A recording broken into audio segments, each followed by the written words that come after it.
శివుడితో జలంధరుడి యుద్ధం, శ్రీ మహావిష్ణువుకు బృంద శాపం.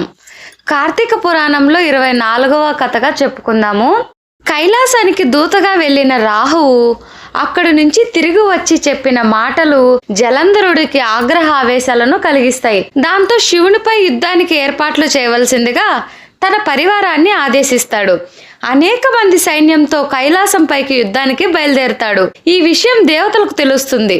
వాళ్ళంతా కూడా ముందుగానే కైలాసానికి చేరుకుంటారు. జలంధరుడి ఆగడాల వలన తాము పడుతూ వస్తున్న కష్టాలను గురించి చెబుతారు. లోక కళ్యాణం కోసం జలంధరుడిని సంహరించవలసిందిగా కోరుతారు. అప్పుడు పరమశివుడు విష్ణుమూర్తిని గురించి ప్రస్తావిస్తాడు. ఆయన లక్ష్మీదేవితో పాటు జలంధరుడి ఇంటనే ఉంటున్నాడని దేవతలు చెబుతారు. దాంతో ఆయన విష్ణుమూర్తిని తలుచుకుంటాడు. క్షణాల్లో అక్కడ విష్ణుమూర్తి ప్రత్యక్షమవుతాడు. ఆయన ధోరణి పట్ల పరమశివుడు ఆశ్చర్యాన్ని వ్యక్తం చేస్తాడు. జలంధరుడు ఆయన అంశతో జన్మించడం వలన, ఆయన మరణం తన చేతిలో లేకపోవడం వలన తాను అలా చేయవలసి వచ్చిందని విష్ణుమూర్తి చెబుతాడు. శివ తేజస్సుతో మాత్రమే జలంధరుడి సంహారం జరుగుతుందని శ్రీ మహావిష్ణువు చెబుతాడు. ఆయన అత్యంత శక్తిమైన తన తేజస్సును ఆవిష్కరిస్తాడు. దేవతలంతా తమ శక్తిని కూడా ఆ తేజస్సులో ఐక్యం చేస్తారు. ఆ తేజస్సుతో సదాశివుడు ఒక సుదర్శన చక్రం సృష్టిస్తాడు. ఇంతలో జలంధరుడి సైన్యం దేవతలపై విరుచుకు పడుతుంటుంది. దేవతలకు దానవులకు మధ్య భీకరమైన పోరు జరుగుతూ ఉంటుంది. జలంధరుడి దాటికి తట్టుకోవడం కష్టంగా మారుతుంది. దాంతో విఘ్నేశ్వరుడు, వీరభద్రుడు, కుమారస్వామి, నందీశ్వరుడు అంతా కూడా రంగంలోకి దిగుతారు. యుద్ధ భూమిలో మరణించిన అసురులను శుక్రాచార్యుడు తిరిగి బతికిస్తూ ఉండడంతో అలాంటి అవకాశం లేకుండా కృత్య అనే శక్తిని సృష్టించి వదులుతాడు శివుడు. కృత్య ఒక్కసారిగా అసురులపై విరుచుకు పడుతుంది. శుక్రాచార్యులు యుద్ధ భూమిలో కనిపించకుండా చేస్తుంది. జలంధరుడిని కట్టడి చేయడానికి ప్రయత్నించిన వీరభద్రుడు ఆయన చేతిలో స్పృహ కోల్పోతాడు. దాంతో ఇక సాక్షాత్తు సదాశివుడే రంగంలోకి దిగవలసి వస్తుంది.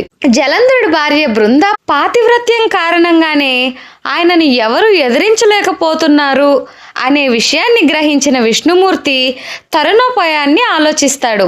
జలంధరుడు యుద్ధానికి వెళ్ళడం వలన ఆయన భార్య బృంద ఆయన క్షేమాన్ని కోరుతూ ఉంటుంది.